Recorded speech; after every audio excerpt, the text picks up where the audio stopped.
You see this red line here to the left of me? This is the line that separates junk bonds from good bonds. And Fanatics was just downgraded a few weeks ago and now sits directly on this line. So let's dive in and find out what I think this means for sports cards and the future of Fanatics. So first off, what is a junk bond?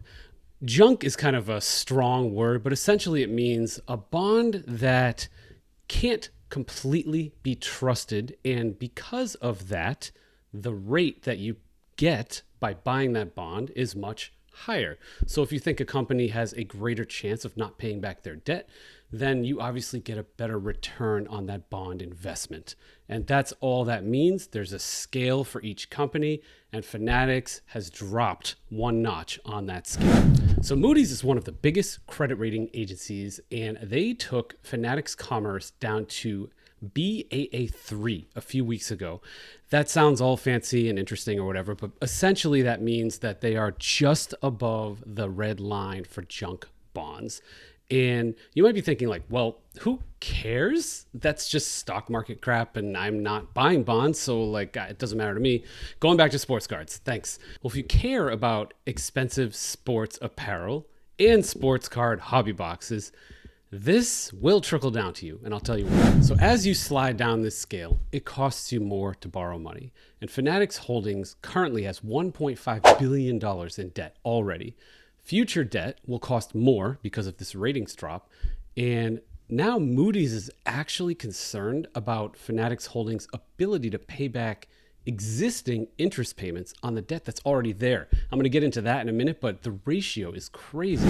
So let's look at the public portion of this report together, and I'll break down paragraph by paragraph what they said. I will translate the financial jargon for you and help you understand the implications for Fanatics and collecting and sports cards as we move through it. All right, so the first chunk here, it says the downgrade reflects the company's weak credit metrics and the risk that the difficult consumer environment will challenge their ability to achieve the appropriate level of returns on investments and achieve a sustainable recovery in earnings. That's basically saying that, all right, things are challenging for Fanatics. We're worried about them paying their debts in the future and recovering earnings, margins, free cash flow, which is negative, by the way, right now, and paying back their interest debts.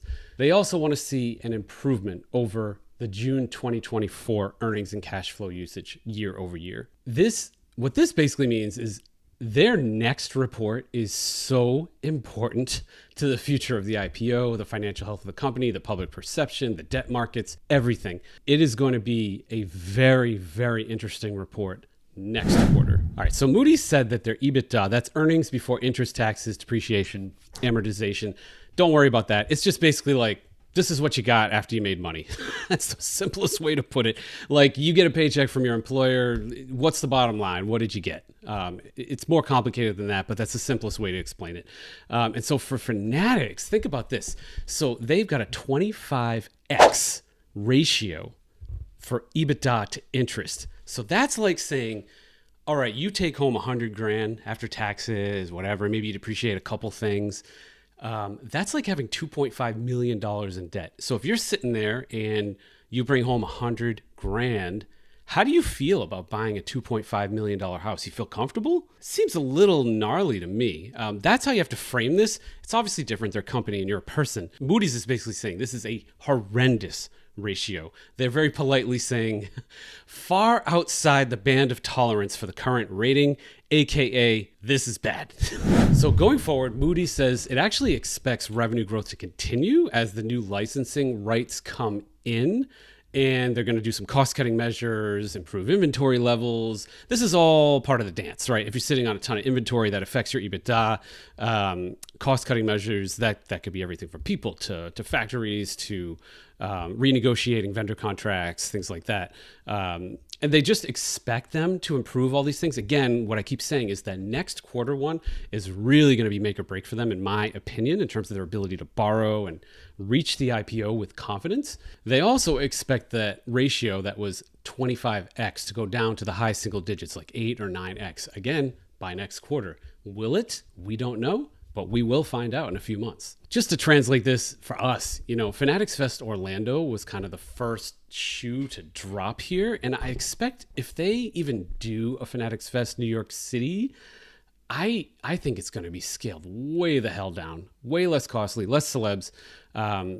If they're trying to go from 25x to 8 or 9x next year, they've got to cut costs somewhere. The other thing about this is if your CFO can talk a good game with the rating agency, ratings agencies can be gamed. Just look up the financial crisis in 2008, 2009. I was there for it.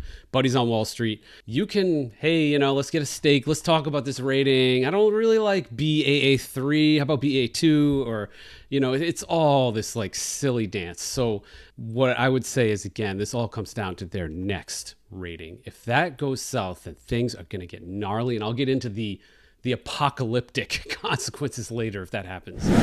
All right, so the last chunk of this report that I found interesting is they kind of summed up their strategic position. Most rating agencies do this for companies. So Fanatics Commerce, it's a leading online retailer of licensed merchandise. They have long-term agreements with major sports leagues. These are all the licensing deals you find out about and hear about in the public.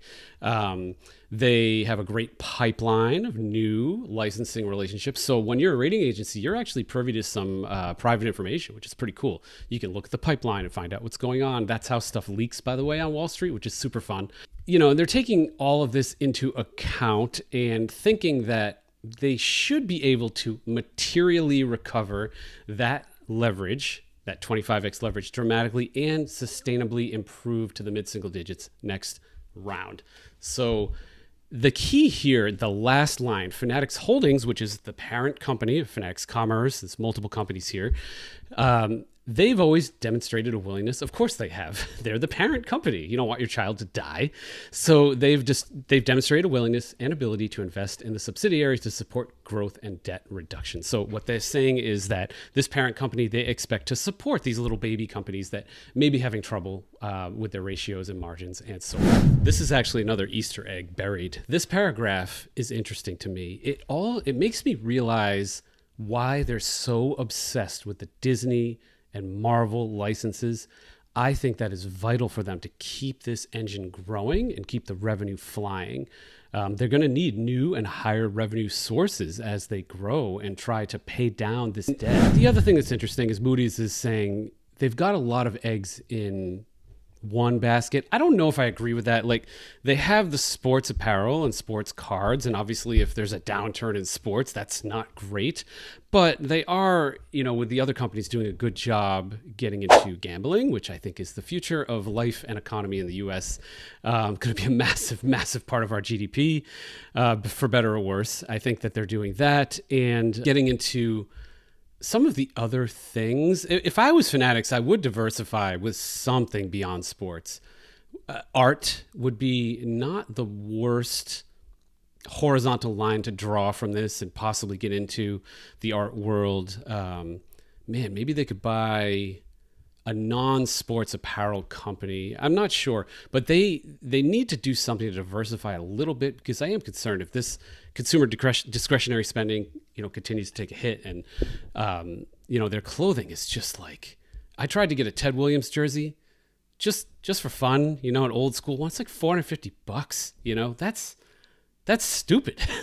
It's like people, if they're paying like $5 or $8 for eggs, they're going to look at this stuff and it's going to be the first thing that they cut off their list if there's any signs of constraints on spending. They've got to diversify a little bit. I don't know, man. It could be Fanatics soap. I have no idea. But all right, let's wrap this up. So what do I think is going to happen? I'm going to get the crystal ball out here. I think the next 12 months are going to be wild. It is going to be the year of shoring things up for Fanatics. You're going to see less extravagance. You're going to see Ruben behave like the CEO of Southwest or JetBlue or other more frugal, cultured companies. I think the board's kind of like, all right, buddy, you can have your white party, but the rest, chill. I think you're going to see less celebrities. Topps Rip Night will be scaled down. Instead of an A-list, it's a B-list, it's a C-list, that type of thing. I think that the entire company is going to have no choice but to be a bit more frugal with experiences and instead funnel the money into vital licensing deals. And I hope they're doing R&D, just thinking of new and interesting things to launch, because the sports book peg is going to be very expensive and it's very competitive. very, very competitive market with a lot of companies with a lot of money. And I would just stick with their moat. You know, they've got these licensing deals. It's a monopoly. Monopolies are great, man. It's like better than sex, right? You can just charge whatever you want and you've got a stranglehold. They should triple down on that. Try to renegotiate licensing deals as they can. Cool it with the expensive lawsuits. And I think after they get their finances in order, I expect growth to continue. I don't think this ends with a Fanatics bankruptcy or anything like that. I think this ends with an IPO. I'm going to say 2027 for an IPO. This assumes that their next quarter, it's not 25x for an EBITDA to debt ratio. That's nuts. And to make sure that that is taken care of by the parent company. Assuming that happens, assuming sports cards don't dive in the next year, I don't think they will. I think they're going to dive in the next 5 years, not one. You'll see Fanatics come out of this. They might even be better for it. They can handle their finances better. And they'll go into that IPO with more street cred.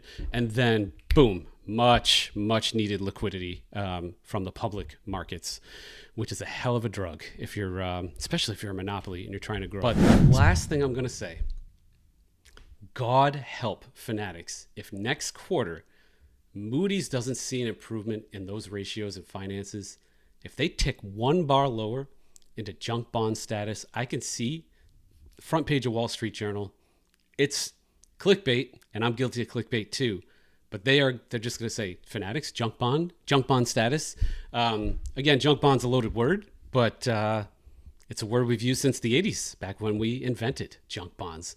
If that happens, if this event takes place and they tick down one lower, then all hell will break loose.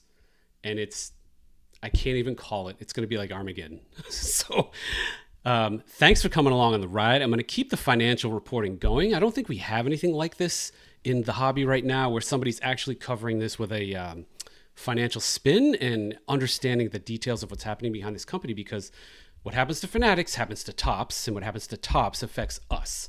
And that matters. And we should be aware of what's going on, especially if we have 5, 6, 7 figures invested in this stuff. So thanks, everyone. Take care.